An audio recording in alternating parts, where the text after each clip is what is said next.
Halo semuanya, Assalamualaikum warahmatullahi wabarakatuh. Salam sejahtera bagi kita semuanya. Ketemu lagi dengan saya Haris, tentunya masih di channel YouTube Ahmad Riza Effendi. Dan pada kesempatan kali ini Bapak Ibu, banyak sekali yang bertanya, kira-kira Kementerian Sosial ya ataupun pusat itu bagaimana cara mengetahui orang ini miskin atau tidak. Karena banyak juga penerima bansos yang saat ini bantuannya menjadi tidak cair. Berikutnya juga ada beberapa penerima bansos baru di tahap 2 kali ini. Nah Bapak Ibu, untuk menjawab hal itu, pada kesempatan kali ini akan saya kasih penjelasan ya Bapak Ibu ya, agar nanti tidak salah paham tentunya. Dan berikut penjelasan lengkapnya.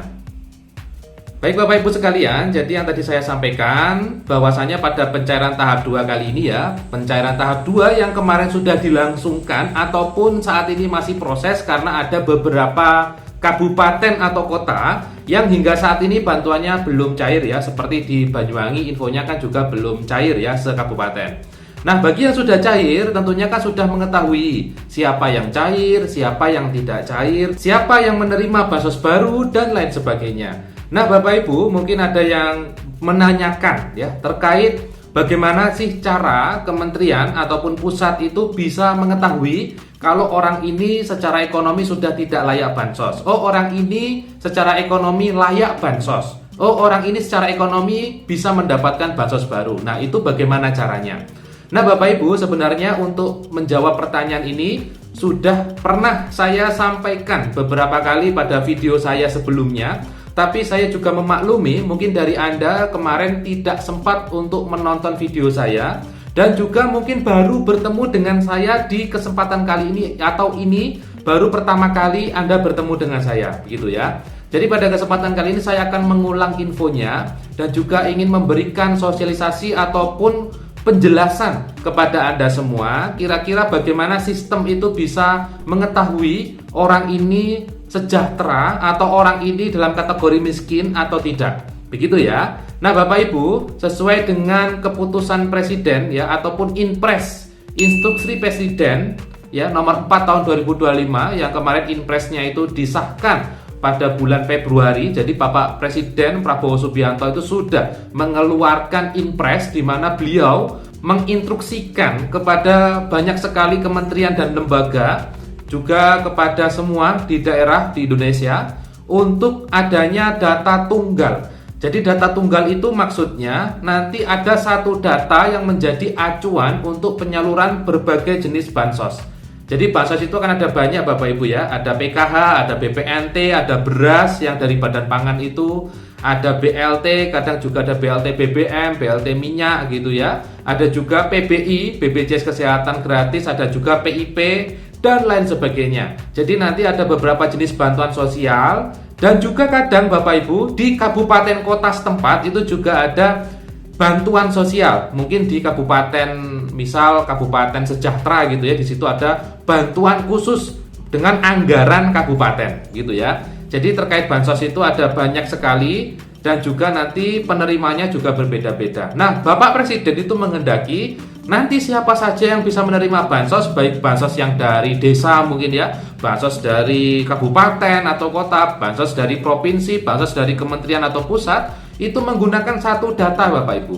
Artinya satu data itu datanya sama, misal si A itu adalah miskin, maka semua harus sepakat dia itu miskin, gitu ya. Karena sebelumnya datanya tidak seperti itu. Jadi daerah dia punya data sendiri, pusat punya data sendiri gitu ya. Nah sekarang Bapak Prabowo itu menyatukan data.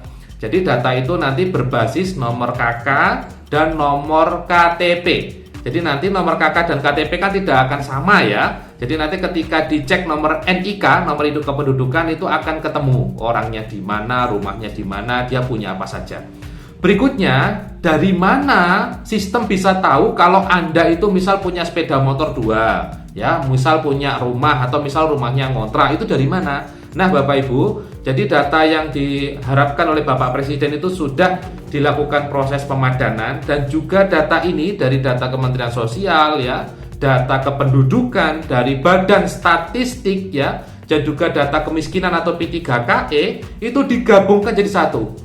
Jadi digabungkan berbasis NIK dan nomor KTP atau nomor KTP ya. Nanti akan ketahuan, oh orang ini punya aset tanah, oh orang ini punya sawah. dari mana kok bisa tahu sistem? Ya, kalau Anda punya sawah misal sawahnya ada sepetak atau 2 petak, lah itu dari sensus pertanian yang dulu pernah dilakukan. Lalu dari mana Anda sistem bisa tahu kalau Anda misal punya mobil atau punya warung? Itu dari sensus ekonomi.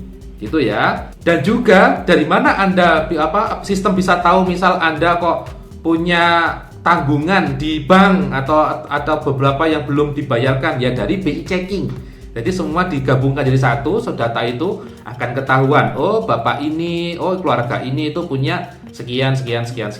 Dan juga kemarin kan sudah dilakukan survei, ya survei. Jadi survei yang kemarin tahap pertama itu adalah survei untuk pengupdatean. Jadi mengupdate kondisi sosial ekonominya itu bagaimana. Karena bisa jadi yang data sensus itu bisa jadi data 1 atau 2 tahun yang lalu. Sehingga sekarang diupdate. Apakah ada perubahan secara ekonomi? Ataukah yang kemarin punya AC misalnya sekarang sudah dijual AC-nya?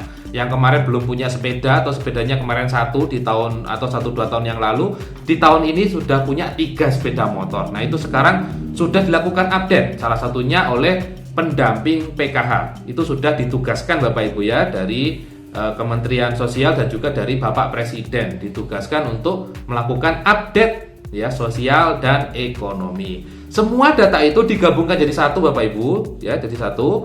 Nanti akan ketemu, oh keluarga ini punya ini, keluarga ini punya ini. Nanti dari hasil pemadanan semua data itu akan diperingkat secara ekonomi, namanya peringkat desil. Jadi ada yang setelah diperingkat, ya dia itu masuk desil 1. Ada yang masuk desil 2, desil 3, desil 4, desil 5 sampai desil 10. Kalau kategorinya masuk desil 6 sampai 10, itu artinya sudah sejahtera atau tidak layak menerima bansos. Nah, itu yang dibaca oleh sistem. Dan ketentuan itu sudah disetujui oleh Bapak Presiden ya melalui Impres nomor 4 tahun 2025 terkait data tunggal sosial dan ekonomi nasional. Berikutnya juga didukung oleh keputusan Menteri Sosial yaitu nomor 26 HUK 2025 dan juga nomor 79 HUK tahun 2025. Begitu ya. Tapi Bapak Ibu, misal di masyarakat, di lingkungan terjadi error. Misal ya, keluarga itu tercatat sebenarnya itu tidak punya apa-apa, tapi ada sistem, dia itu dianggap sejahtera. Nah, Bapak Ibu, untuk solusinya itu bisa dilakukan pengusulan ulang. Jadi bisa dilakukan pengusulan ulang ya melalui aplikasi SIKNG, sudah ada juga infonya. Artinya kalaupun ada yang tidak sesuai dengan lapangan bisa dilakukan pengusulan ulang ke SIKNG, diupdate lagi kondisi sosial ekonominya ya. Bisa jadi kemarin belum sempat disurvei ya. Bisa jadi data sensusnya itu masih data lama ya. Jadi harus diupdate lagi gitu ya. Terkait survei Bapak Ibu, sebenarnya info yang kami terima sebenarnya tidak berhenti di kemarin itu yang ground checking itu, tapi rencananya akan ada lagi ground checking lanjutan. Jadi yang kemarin belum terground check atau tersurvei, insya Allah juga akan kena gilirannya survei. Karena kemarin itu kalau diselesaikan dalam waktu 1 bulan 2 bulan itu nggak nutut Bapak Ibu ya. Jumlah petugasnya itu dengan jumlah yang disurvei itu tidak mencukupi. Yang disurvei itu datanya sangat banyak sekali, jutaan data. Padahal 1 kali survei dalam 1 rumah itu bisa jadi setengah jam atau sampai 1 jam. Karena yang di input itu banyak sekali. Jadi nanti akan ada survei-survei lanjutan terus ya sampai di akhir 2025. Tujuannya apa ya? Tujuannya untuk pengupdatean data sosial ekonomi secara berkala. Karena memang dari dulu kan masyarakat mintanya penerima bansos disurvei ulang. Ya sudah dilakukan survei ulang secara bertahap mulai tahun 2025 sesuai dengan arahan Bapak Presiden. Gitu ya. Baik Bapak Ibu, mungkin itu yang bisa saya sampaikan pada kesempatan kali ini ya terkait kok bisa sistem bisa mencatat dia itu miskin atau kaya. Itu sudah saya bantu jelaskan. Semoga infonya bermanfaat. Kita ketemu lagi di info bansos berikutnya. Saya Haris undur diri dan wassalamualaikum warahmatullahi wabarakatuh.